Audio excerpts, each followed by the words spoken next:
Hello everybody and welcome back to episode 3 of the wonderful Wubulous Project, Zomboid. Last we left off, well, let's pop open where we left off. Ah, banana, I knew I missed you.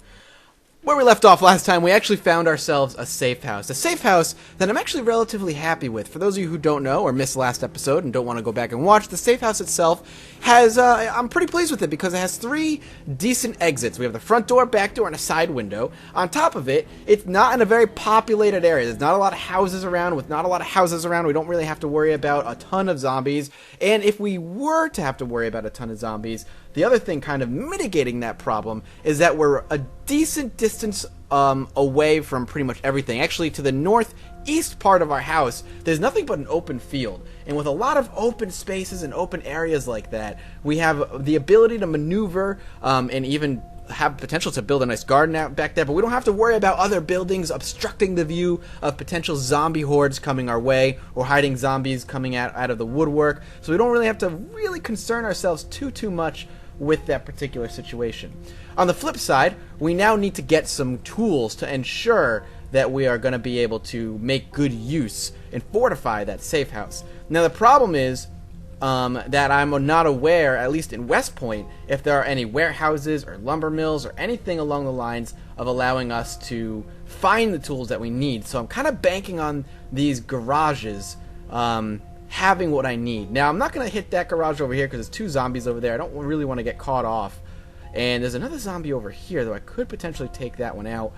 The issue with this area and in general with areas like this is that there's so many tight corners, so many sharp corners, that I don't know if there are zombies around. And sometimes with only one window, you can't really get a good view. You might not be able to see like right over here or over here. So having zombies over there, if they're there, is going to be impossible for me to tell.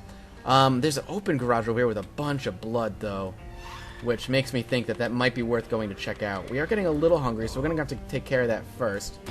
Let's kill her off. Another question that was actually raised in the more recent videos was, Mathis, why am I not just collecting clothing and making bandages out of them? And the answer is quite simply, I don't need that many. 8 bandages is essentially more than enough. Very rarely will you come across you getting scratched 16 times and surviving. More often than not, if you get scratched a couple times, you're going to end up getting bitten before you get scratched a couple more times. You're going to slow down, you're going to be in pain, your character, oh Jesus, is going to end up being in a lot of trouble. So 16 bandages overdoes it. But the person who asked why am I not wearing a shirt actually raises a good point. You may not know this, especially if you're new to Project Zomboid, but Zomboid does have seasons in the game. There is a summer, there is a winter, you know, there's a medium autumn and like springtime. The reason that you might not know is because there is actually no graphical representation other than your character starts to get hot or cold, and clothing completely dictates how well you handle that. So if it's summertime and you're wearing, you know, long sleeve sweater and stuff, your character's going to get hot quicker. He's going to get overworked. He's going to get exhausted quicker. He's going to become dehydrated. On the flip side, if he's cold, he could get sick easier if he's not wearing the proper clothing like sweaters. So managing your character's body temperature is yet another thing you have to do in Project Zomboid that, you know, I did not really talk about too much in my top 5 survival tips or my early look of the game if you came from those videos. There's going to be a lot in this particular series that a lot of the newcomers are going to end up learning about, and even some oldies I'm sure are going to learn some new stuff about this new build. Now we do have a whole lot of zombies over here, but I'm hoping I can sneak into these garages and not grab their attention. So we have some nails. Let's keep our face facing the entrance over here. I am going to take the nails because those are tools that we are going to end up needing in time. If I do end up getting over encumbered from carrying too much weight, though, I'll end up dropping some stuff. Probably the nails, because I think food is going to be more important. This potentially has what I need in it. And by potentially, I mean not at all. There's a screwdriver. We don't really need a screwdriver. There are a couple things that it's useful for. It's worth having, though.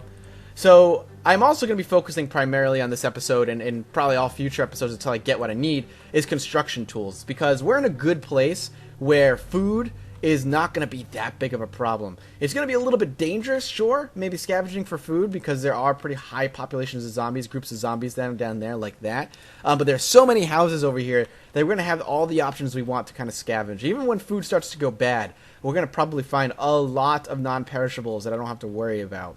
I also want to make sure I start cooking all of our raw food as soon as I can.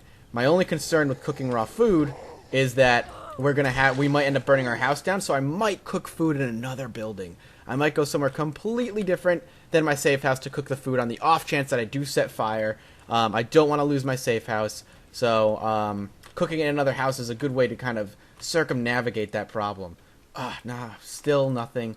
More nails, which I will grab reluctantly. Nothing. These boxes could potentially hold what we need. Without a warehouse with like 1 million boxes, I'm a little bit. This could be more difficult than I'm anticipating. And then that it usually is in, say, Muldrow, for instance. All right, let's see if we can sneak into these two areas right here. If I could potentially crack open this window, I'll be happy. Though this one right here, might be a little on the impossible side. Let's see if we can pop open this window. I don't want to do it too much in case I cause noise. There we go. He did pop it open. We do have one zombie wandering his way over here. There could potentially be one over here as well. Doesn't seem like it. Only shelves. Oh, god damn it. Alright. It is... Let's see. It's like 5 o'clock, I think. I think it's time we start heading home. Sprinting through is not going to be a big deal. Actually, thinking about it, sprinting through might be a good idea because we could drag some of these zombies away from this area, so when we come back, if we approach from the same direction or a completely different direction, these zombies should be over here and we won't have to worry about it. An open garage. Definitely going to check that out. Let's be careful, though. Let's make it quick because these zombies are on the way. Hammer, nails. We're not going to grab the nails. Okay, yep, that's it. I'm good. Don't want to cause too much trouble. Now, if I could find my way home, that'll be even a bigger feat that I have accomplished. See, they're already banging on the window over there. Did I check this? I gotta check this. Any open garages, I'm gonna probably end up checking as long as they're on the way to my safe house. So we'll make sure we kind of pop in, even if there's one zombie in there. That's actually not that big a deal. We can take care of him, no problem. Just start beating him. We got one coming in. More nails. Nothing else. We'll go ahead and sneak out. Hit the corner, break line of sight. Hopefully they'll forget about me before they see me again.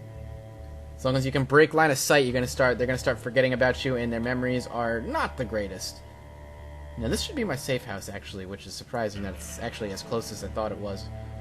I don't remember if I checked that safe house actually, so we're gonna have to go back and check. Alright, safe house, good. Did I grab sheets? I have a vague memory of grabbing sheets while I was out. I did grab sheets. Alright, good. Let's start popping some sheets in the important windows, like the ones facing the town over here. In the guest room, in case you have friends that ever stay over. Slumber party.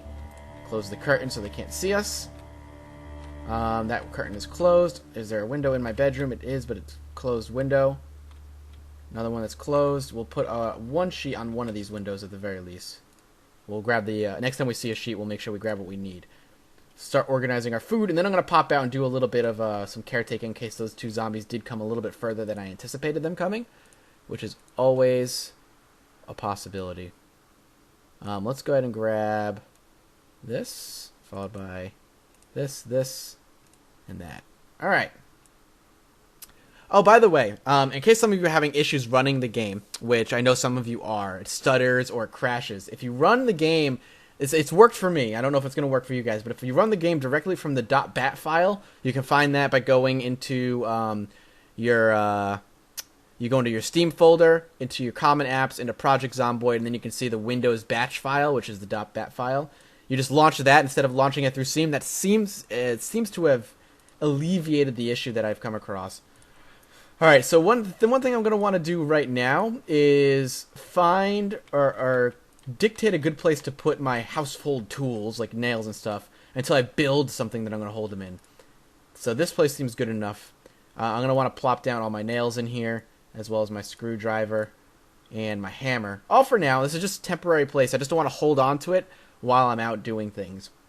It's just going to weigh me down unnecessarily, and that could just slow down your looting run, which is not something you want to end up doing. We have another water bottle over here, which we can definitely plop in. Alleviate a little bit of weight. We'll go ahead and drink to alleviate some thirst. Let's do a little bit of caretaking, some groundskeeping, make sure our zombie friends did not follow us, and if they did, we rectify that situation. Though they probably, if they are, they might have stopped in the bushes. So what you want to do real quick is just kind of run near the bushes, see if they hear you. If they do, they'll make their way out. Doesn't seem like they did. These two were taken care of when the gunshots went off. And we seem to be okay. Alright. Groundskeeping clear. We'll go ahead and hit in our bedroom for now, double dooring our way in. And we will speed up time to about 8 o'clock. Make sure she gets in bed while it gets dark so she has a higher chance, or he rather, has a higher chance of waking up during daylight, which I much prefer. I'd rather not have to sit here and wait and waste time. But we'll see. There's always the option that that's not the case. And we'll get back to looting tomorrow. We'll check the house right nearby because there's no point not checking that house. I like to hit the immediately close houses for stuff, just in case. Grab all that food from there so we don't end up having it rot. 7 a.m. is actually perfect time for I like to see him wake up. So that's really good. 8 would be more preferable, but I prefer 7 a.m. is not bad. And we'll go hit this house up. We'll grab everything it's got. We'll grab food, tools if they have any. It's got 2 stories, so there's a very good chance it's going to have some sort of infestation. We'll clear up that infestation, and we'll continue looking. Now we do have... Ooh, this guy might be a crawler. So we're going to go ahead and sneak up on him and potentially kill him. Yep, he absolutely was. Didn't see any blood splatter around him, so that just tells me that he was, in fact, still alive. And we'll see if we can get into this house. Door's not open, but okay, it was unlocked. Now, bigger houses usually means infestation. Look at that, a closet zombie. He was still in the closet. Look, I helped him come out of the closet. Now I'm going to beat him with a bat, like I'm from the dirty south. Oh, jokes, guys, jokes. Don't take offense to it. Oh, it's too late. I'm so sorry.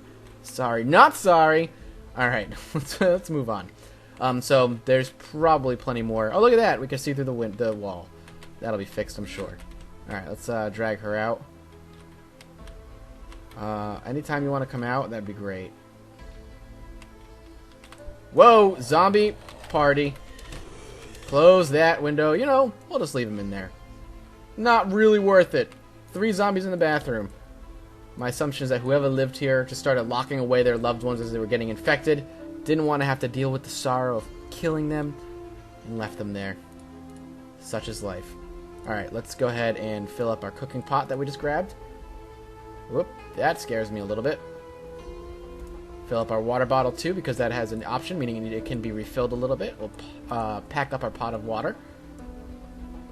And we'll see if we can check the shelf. Nothing useful. A little bit nervous. There is a zombie in there. Nope, you could stay in there. Keep exploring as I panic slightly from the amount of zombies that are actually in here. A little bit more than I expected. A kettle, which we are going to stock up with water, so we'll go ahead and fill that kettle up. And then we will move this into a holding bag and continue exploring the house. Man, these areas petrify me. I am awful dealing with close quarter zombie combat because I just have the reactions of like a 40-year-old geriatric man. 40-year-olds aren't geriatric, but you know what I mean. I have horrendous reflexes, so coming across and getting surprised by a zombie typically it ends up poorly for me. Let's zoom in a little bit. What is this room? Is this like a desk? What is this, like an office? Alright, well, let's head upstairs and see what we can get. Whoa, buddy. It's freaking so many zombies here. I've never seen a house this infested before, which worries me. Can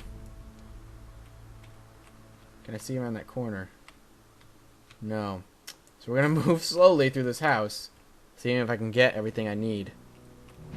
Well, okay, relax, relax. Okay, I hear him. You know what? You know what? I am not going to play this stupid. I'm going to play this safe. I'm going to cut my losses and I'm leaving. It's not worth it. We got some food. Consider that a success. We're going to have some corn. Raw corn. Delicious. Maybe we'll have better luck with this house. Actually, you know what? Let's check this garage first. This one wasn't open. This one was somebody looks like got stuck on a wall over here. Alright, come on, big guy. Down you go. Alright. Try that out for size. Whoop. Okay, run. Run, run, run. We need to gain some breath, charge up an attack. Alright.